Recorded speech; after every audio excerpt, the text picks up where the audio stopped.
Hello friends, welcome in my YouTube channel Chintu का math विद्यालय।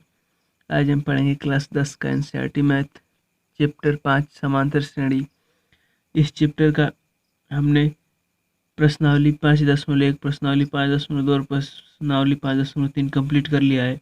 और आज हम पढ़ेंगे प्रश्नावली 5.4 जो कि ऐच्छिक एक्सरसाइज है। इससे पहले की एक्सरसाइज जिसने नहीं देखा है वो प्लेलिस्ट में जाके देख सकता है। तो आइए शुरू करते हैं। एक्सरसाइज 5.4 ऐच्छिक है। प्रश्नावली 5.4 का पहला क्वेश्चन है एपी 200 121 117 113 का कौन सा पद सबसे पहला ऋणात्मक पद होगा। तो आइए इसे सॉल्व कर लेते हैं। इस क्वेश्चन में हमें एक एपी दिया है बराबर 121 117 113 और यहाँ से डाट डाट कर दिया है और पूछा है कि इसका कौन सा सबसे पहला पद ऋणात्मक, कौन सा पद सबसे पहला पद ऋणात्मक होगा। तो यहाँ जो ऋणात्मक होगा वो 0 से छोटा होगा तभी तो ऋणात्मक होगा। तो इसको कहाँ तक an तक है, तब कहाँ तक इसको लेकर जाना है an तक। इसका कोई लिमिट नहीं है, an कहीं भी जा सकता है। तो और ये जो an होगा वो ऋणात्मक होगा, तो इसको हम इस प्रकार भी लिख सकते हैं an इज लेस देन 0। मतलब जो अंतिम जो लास्ट का पद होगा वो क्या है कि सबसे पहला पद कौन सा ऋणात्मक होगा। तो ये an जब ऋणात्मक होगा तो वो 0 से छोटा होगा तभी तो ऋणात्मक कहेंगे। 0 से बड़ा रहता है तो ऋणात्मक नहीं कह सकते हैं। तो इसलिए हम an को लिखेंगे an इज लेस देन 0। तो अब इसको सॉल्व करेंगे तो ये हमें केपी दिया है, इसका पहला पद 121 है। सर्वांतर ज्ञात करेंगे, T2 माइनस T1 करेंगे। T2 117 है माइनस 121, तो हमें मिल जाता है -4। सर्वांतर -4 है।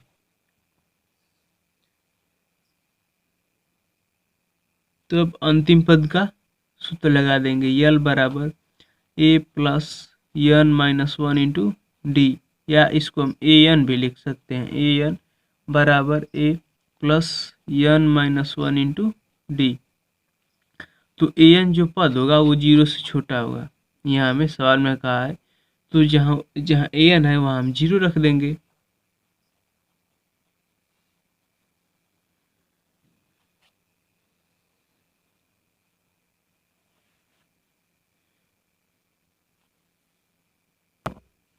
तो यहाँ से an का मान हम 0 रखेंगे। 0 बराबर 121, प्रथम पद 121 है, प्लस n पता नहीं है तो n माइनस 1 उसी तरह हो जाएगा, और d -4 है।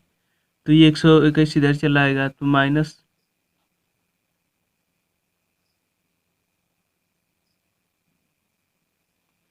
-4 बराबर n माइनस 1 गुणे -4। तो ये अब 4 का अंदर गुणा कर देंगे। 121 बराबर 4 का गुणा -n में होगा तो -4, और -4 का गुणा -1 में होगा तो प्लस का 4 हो जाएगा, और ये इधर से आया तो ये माइनस में है। और जब +4 को इधर भेजेंगे तो 121 -4 हो जाएगा बराबर -4n। तो -121 और -4 -125 हो गया बराबर -4n। तो 4n को इधर लेकर चले 4 को इधर लेकर चले आएंगे तो 100 -125 बटा -4 बराबर n। माइनस माइनस कट जाएगा और 4 से 25 कटेगा 31.25। तो यहाँ से हमारा हो जाएगा 31.25 बराबर n। तो मतलब कि ये जो 31वां पद होगा वो 0 होगा, क्योंकि हम यहाँ अंतिम पद के स्थान पे 0 रखे हैं। तो हमारा जो 31वां पद आ रहा है वो 0 होगा। तो 32वां पद जो होगा वो 0 से छोटा होगा, तो वही ऋणात्मक, सबसे पहला पद ऋणात्मक वही मिलेगा। तो यहाँ से हम लिख देंगे कि चूंकि 31वां पद बराबर 0, इसलिए 32वां पद is T32 is less than 0। 31वां पद जब 0 हो गया तो 32वां पद वही सबसे पहला माइनस वाला पद ऋणात्मक पद होगा। तो हम लिख देंगे कि अतः हिंदी में लिख देंगे कि 32वां पद सबसे पहला ऋणात्मक पद होगा। तो इस प्रकार ये हमारा पहला क्वेश्चन कंप्लीट हो गया। दूसरा क्वेश्चन देख लेते हैं। इस क्वेश्चन नंबर 2 में कह रहा है कि किसी एपी के तीसरे और सातवें पद का योगफल 6 है। तीसरे और सातवें पदों का योगफल 6 है और उनका गुणनफल 8 है। इस एपी के प्रथम 16 पदों का योगफल ज्ञात कीजिए। तो आइए इसे सॉल्व कर लेते हैं। तो क्वेश्चन में दिया है कि तीसरे और सातवें पदों का योगफल 16 है, तो लिखेंगे T3 प्लस T7 बराबर 6 और उनका गुणनफल 8 है। तो यहाँ लिख देंगे T3 गुणे T7 बराबर 8। तो बस यनवा पद वाला सूत्र लिखेंगे। टी यन का सूत्र होता है a plus N minus 1 into D. तो यहाँ यन का मान 3 रखना है, तो T3 बराबर a plus 3 minus 1 into D. तो T3 बराबर a प्लस 2d। और इसी प्रकार सातवां पद है, तो T7 बराबर a plus 7 minus 1 into D. तो T7 बराबर a प्लस 6d लिख सकते हैं। तो बस इसमें हम रख देंगे T3 का मान इतना और T7 का मान इतना। तो T3 का मान आया है a प्लस 2d और प्लस T7 का मान यहाँ से a प्लस 6d बराबर 6 दिया है। तो यहाँ से a 2a हो गया प्लस 6 और 2 8d हो गया बराबर 6। तो यदि यहाँ से हम 2 कॉमन कर लेंगे तो a प्लस 4d बराबर 6। अब 2 इधर गुणे में इधर भागे में जाएगा, तो a प्लस 4d बराबर 6/2 बराबर 3। तो यहाँ से हम लिख देंगे a प्लस 4d बराबर 3।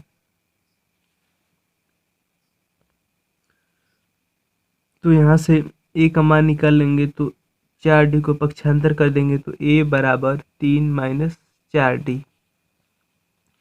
यहाँ से a का मान हमें मिल गया 3 माइनस 4d। इसको समीकरण 1 लिख देंगे। अब इसको सॉल्व करेंगे तो तीसरा पद को हम यहाँ से क्या लिख सकते हैं a प्लस 2d। तो इसको यहाँ लिख लेते हैं T3 गुणे T7 बराबर 8 दिया है। तो T3 को हम लिख सकते हैं a प्लस 2d गुणे T7 को लिख सकते हैं a प्लस 6d बराबर 8। तो इसका अंदर गुणा कर देते हैं। a का गुणा a में कर देंगे तो a स्क्वायर हो जाएगा प्लस a का गुणा 6 में कर देंगे तो 6ad।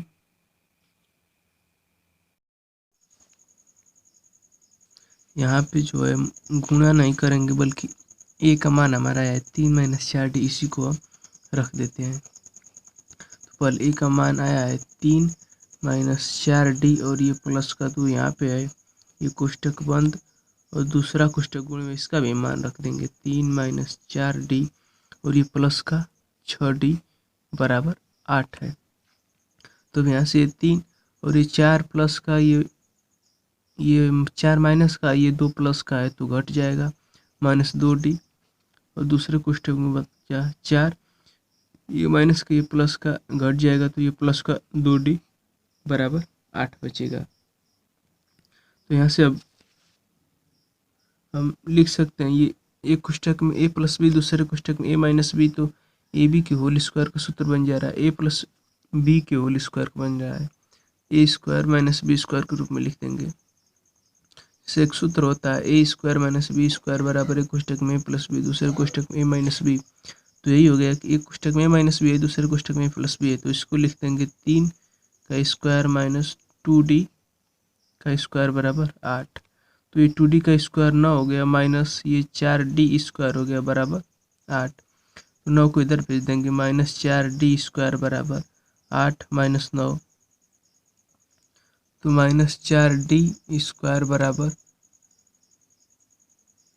माइनस का 1 आ जाएगा। अब ये माइनस का 1 इधर चला जाएगा तो d स्क्वायर बराबर माइनस 1 बटा माइनस 4, इससे ये कट गया d स्क्वायर बराबर 1/4। तो यहाँ से हमारा आया है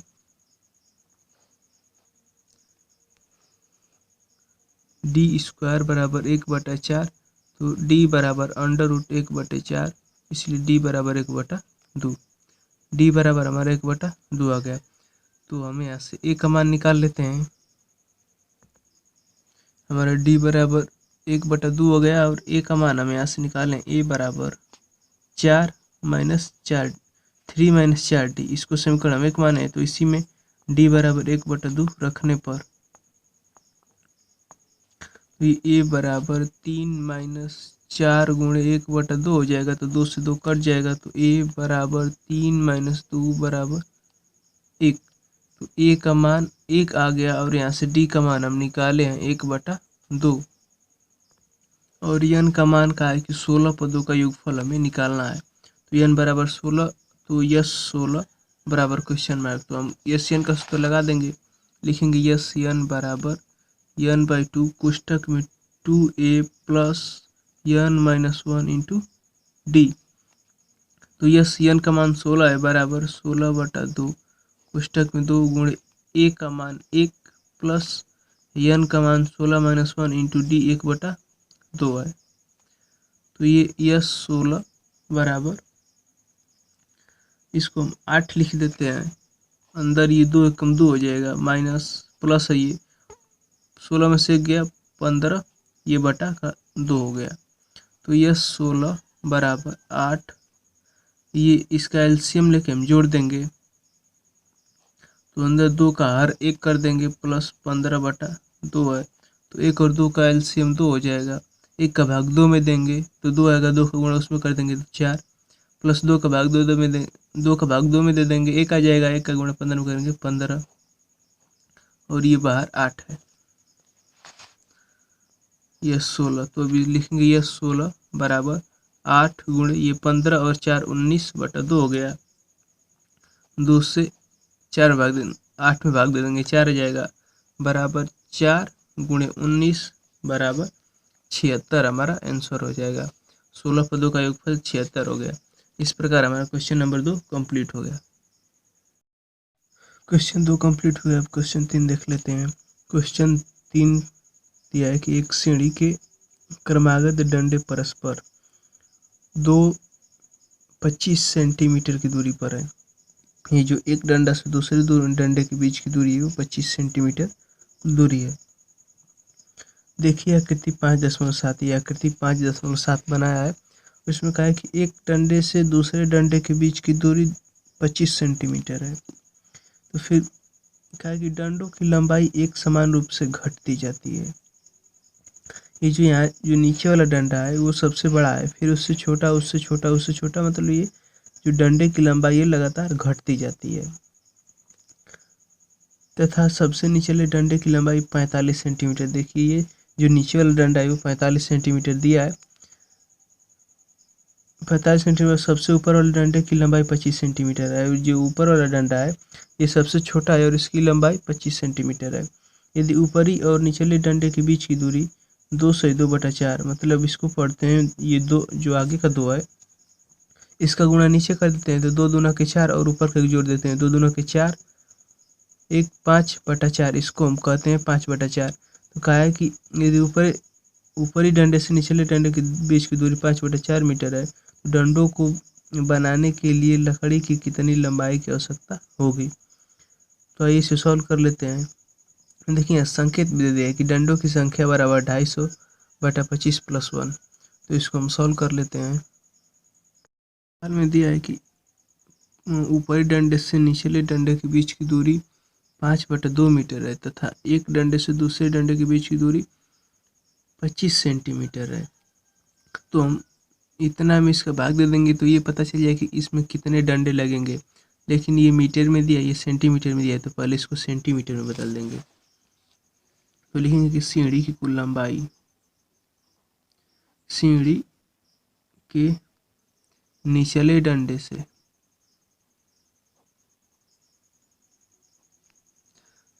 से ऊपरी डंडे के बीच की दूरी बराबर 5/2 मीटर है।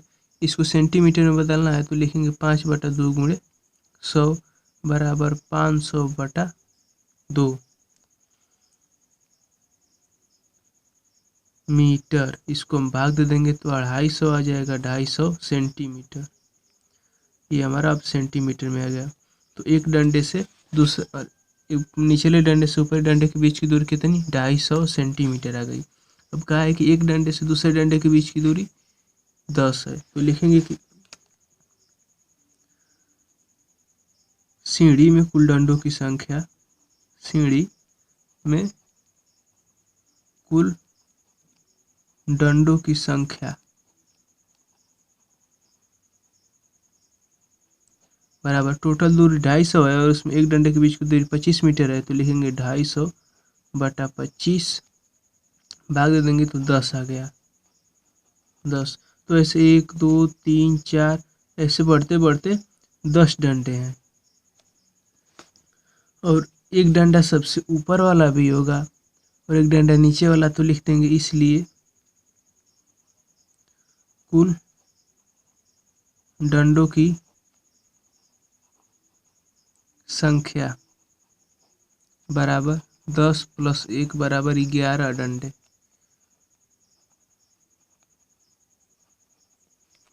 क्योंकि यदि यहाँ से गिनना होगा 1 डंडा 2 डंडा 3 डंडा 4 डंडा 5 डंडा 6 डंडा, इसी तरह 10वां डंडा, मतलब ये 5/2 मीटर की दूरी 10वें डंडे पर आके ख़त्म हो जाएगी।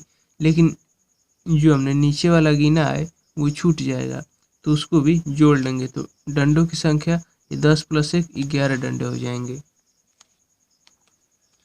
तो कुल डंडों की संख्या हमें 11 मिल गई। तो हमें ये ज्ञात करना है कि कितने सीढ़ी को बनाने में जितने डंडे लगेंगे उनकी कुल दूरी क्या है, तो वो कितने लंबे लगेंगे। तो एक डंडे की लंबाई 25 मीटर है और डंडों की संख्या 11 है तो हम लिख सकते हैं कि हमारा ए 25 हो जाएगा और कुल डंडों की संख्या n बराबर 11 है तथा टोटल डंडे, मतलब ये जो निचला डंडा है सबसे अंतिम डंडा वो 45 मीटर दिया है, 45 सेंटीमीटर दिया है। तो सबसे ऊपर वाला डंडा 25 है और 11 डंडों की लंबाई दिया है तो ये सबसे नीचे वाला डंडा 45 दिया है तो ये हमारा यल हो जाएगा, यल बराबर 45। जब यल बराबर 45 दिया है तो हम सूत्र लगा देंगे यस यन, मतलब 11 डंडों की लंबाई बराबर n/2 कोष्ठक में a + यल। तो यस 11 यहाँ लिख देते हैं, मतलब 11 डंडों की लंबाई का योग है और 11/2 कोष्ठक में 25 प्लस अंतिम डंडा सबसे 45 है तो लिख देंगे बराबर 11/2। 15 और 45 कितना हो जाएगा, ये 50 70 हो गया। 70 में 2 का भाग दे देंगे, 35 आ गया, तो बराबर 11 गुणे 35। 35 में 11 का गुणा कर देंगे तो हमारा आ जाएगा 3885 सेंटीमीटर। यानी 3885 सेंटीमीटर लंबी लकड़ी रहेगी। तो इसमें ऐसे ऐसे डंडे हम 11 डंडे लगा सकते हैं। तो इस प्रकार हमारा तीसरा क्वेश्चन कंप्लीट हो गया। अगला क्वेश्चन देख लेते हैं। क्वेश्चन नंबर 5 में बोला है कि एक फुटबॉल के मैदान में एक छोटा चबूतरा है जिसमें 15 सीढ़ियाँ बनी हुई हैं। ये चबूतरा है, इसमें ऐसे 15 सीढ़ियाँ बनी हुई हैं। इन सीढ़ियों में से प्रत्येक की लंबाई 50 मीटर है और वह ठोस कंक्रीट की बनी है। प्रत्येक सीढ़ी में 1/4 की चौड़ाई है और 1/2 का फैलाव है। इस चबूतरे को बनाने में कंक्रीट का कुल आयतन ज्ञात कीजिए। तो आइए इसे सॉल्व कर लेते हैं। ये इस प्रश्नावली का लास्ट क्वेश्चन है। क्वेश्चन में हमें दिया है प्रत्येक सीढ़ी की लंबाई, प्रत्येक सीढ़ी की लंबाई बराबर 50 मीटर दिया है और प्रत्येक सीढ़ी की ऊंचाई दिया है।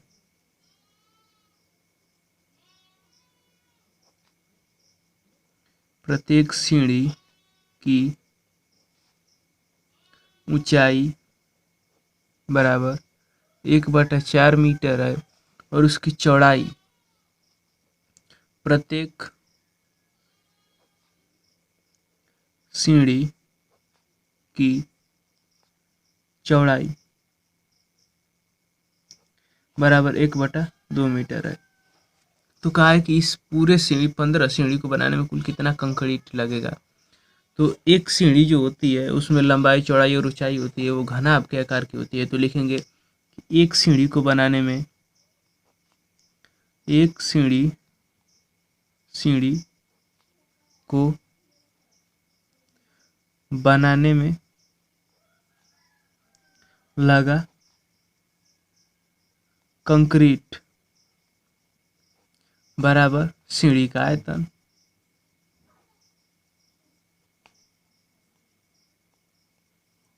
लिखेंगे आयतन भी बराबर V1 लिख देते हैं कि पहली सीढ़ी का आयतन बराबर लंबाई गुणे चौड़ाई गुणे ऊंचाई हो जाता है। लंबाई गुणे चौड़ाई गुणे ऊंचाई, तो V1 बराबर लंबाई 50 है, चौड़ाई 1/4 है और ऊंचाई 1/2 है। तो ये क्या हो गया 8 और 50 बटा नीचे 8 हो गया। तो ये इसको भाग देंगे 6.25 मीटर घन। तो पहली सीढ़ी का आयतन इतना आ गया। तो इसी प्रकार दूसरी सीढ़ी का आयतन निकालेंगे, तीसरी सीढ़ी का, और 15 का गुणा कर देंगे। तो लिखेंगे दूसरी सीढ़ी का आयतन, दूसरी सीढ़ी का आयतन बराबर V2 बराबर लंबाई गुणे चौड़ाई गुणे ऊंचाई। तो V2 बराबर लंबाई 50 है, ऊंचाई 1/2 है, लेकिन चौड़ाई देखिए हर स्टेप में 1/4 बढ़ती जाती है, क्योंकि तभी तो सीढ़ी ऊंचा होती जाएगी। जैसे ये है तो सबसे नीचे वाली 1/4 है, लेकिन यदि दूसरी वाली सीढ़ी को देखा जाए तो अब यहाँ इतना बढ़ गई है, तो इसमें 1/4 और बढ़ गया। तीसरी सीढ़ी इतनी ऊंची हो गई है तो 1/4 प्लस 1/4 प्लस 1/4, तो अब तीसरी सीढ़ी में ऊंचाई इसकी 3 गुनी हो गई, चौथी सीढ़ी में इसकी 4 गुनी होगी, पाँचवीं में 5 गुनी, 15वीं में 15वीं गुनी। तो बस लंबाई और चौड़ाई तो सेम है, लेकिन ऊंचाई प्रत्येक श्रेणी में 1/4 बढ़ती चली जाती है, क्योंकि यहाँ से यहाँ तक 1/4 है, फिर यहाँ से 1/4 और जोड़ देंगे, फिर यहाँ से 1/4 और जोड़ दिए, फिर यहाँ से 1/4 और जोड़ दिए, तो 1/4 जोड़ते जोड़ते ये यहाँ तक चली आई है। तो जो दूसरी सीढ़ी का आयतन होगा V2 बराबर, तो इसको लिखेंगे 1/4 प्लस 1/4, क्योंकि ये जोड़ा जाएगा। तो V2 बराबर 50 गुणे 1/2, और ये क्या हो जाएगा कि 2/4, तो इसको 2 से 2 कैंसिल कर देंगे, ये 50/4, तो इसको भाग दे के लिख देंगे 25.5 मीटर क्यूब। तो ये दूसरी श्रेणी का आयतन हो गया। उसी प्रकार तीसरी श्रेणी का आयतन निकाल देते हैं। तीसरी श्रेणी का आयतन V3 बराबर, लंबाई सेम रहेगा, चौड़ाई सेम रहेगा, लेकिन ऊंचाई अब 3 बार जोड़ देंगे इसको, तो ये हो जाएगा बराबर 50 गुणे 1/2 और ये 3/4 हो जाएगा। तो ये हो जाएगा ऊपर 150, नीचे 8 हो जाएगा बराबर 18.75 मीटर क्यूब। तो इस प्रकार आयतन से प्राप्त श्रेणी, आयतनों से प्राप्त श्रेणी बराबर लिखेंगे पहली श्रेणी का आयतन 6.2, दूसरी श्रेणी का आयतन 12.5, तीसरी श्रेणी का आयतन 12.75। इसी प्रकार ये कितनी बार, 15 बार रहेगा। अब इसका योगफल निकाल देंगे तो ये इस श्रेणी का पहला पद 6.25 है, सर्वांतर 6.25 है और यन बराबर 15 है। तो बस हम यस यन ज्ञात कर देंगे, तो लिखेंगे यस यन बराबर n/2 कोष्टक में 2a plus n-1 into D. तो लिखेंगे यस यन बराबर 15/2 कोष्टक में 2 गुणे 6.25 प्लस कोष्टक में 15-1 इंटू डी का मान 6.25। तो ये हो जाएगा 15/2। तो इसमें गुणा कर देंगे तो 5 गुणा के 10 को 0, 2 दूनी 4, 1 5, ये 12.5 प्लस ये 14 गुणे 6.25 हो गया। तो इसको और आगे सॉल्व करते हैं। इसका हम गुणा कर दें तो बराबर 15/2 और ये 12.50 प्लस इसका गुणा कर दिए तो 87.50 आ गया। अब इन दोनों को जोड़ देते हैं तो यहाँ हो जाएगा यस यन बराबर 15/2 कोष्टक में ये जोड़ देंगे तो 100.0 हो गया। तो इसको लिखेंगे यस यन बराबर 15/2 गुणे 100, ये 100 इसे 2 का भाग दे देंगे तो 50 हो गया। तो यस ये 15 श्रेणियों का आयतन है, तो बराबर 50 गुणे 15 बराबर 750 मीटर क्यूब। और ये 15 श्रेणियों को बनाने में कुल आयतन हमारा 750 मीटर क्यूब आया है। इस प्रकार हमारी प्रश्नावली 5.4 ऐच्छिक प्रश्नावली थी, कंप्लीट हो गई। यदि वीडियो पसंद आए तो वीडियो को लाइक करें, चैनल को सब्सक्राइब करें और शेयर करना ना भूलें। Thanks for watching. यदि जो भी सवाल समझ नहीं आया उसे कमेंट करें, मैं आपको रिप्लाई के द्वारा सॉल्व कर दूंगा। Thanks for watching.